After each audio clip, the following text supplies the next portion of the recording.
13 kasus dengan 16 tersangka berhasil diungkap Satuan Reserse Kriminal Polres Buleleng.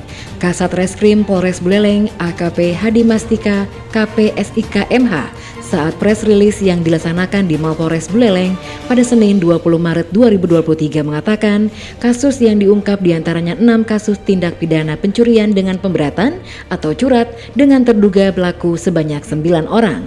Tindak pidana pencurian kendaraan bermotor atau curanmor sebanyak 4 kasus dengan terduga pelaku sebanyak 4 orang dan tindak pidana pencurian biasa sebanyak 3 kasus dengan terduga pelaku sebanyak 3 orang.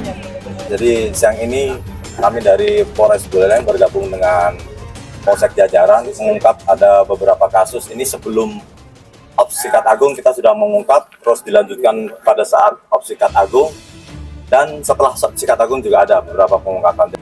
Operasi Sikat Agung 2023 dilaksanakan mulai tanggal 23 Februari 2023 sampai dengan tanggal 10 Maret 2023. Sebelum operasi Sikat Agung diungkap 3 kasus curat, saat operasi diungkap 8 kasus, 1 curat dan 4 curanmor serta 1 cusah.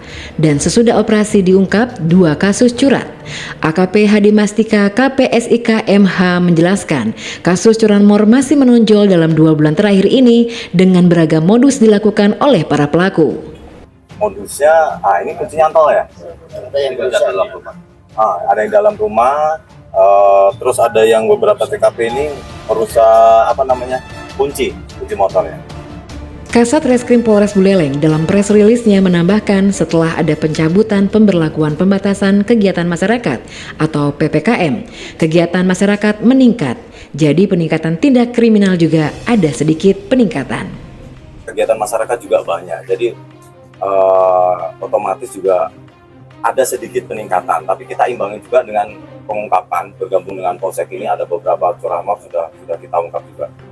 Pada kesempatan itu pula, Kasat Reskrim Polres Buleleng AKP Hadi Mastika KPSIK MH mengimbau kepada masyarakat untuk lebih mengamankan lagi barang-barang yang berharga.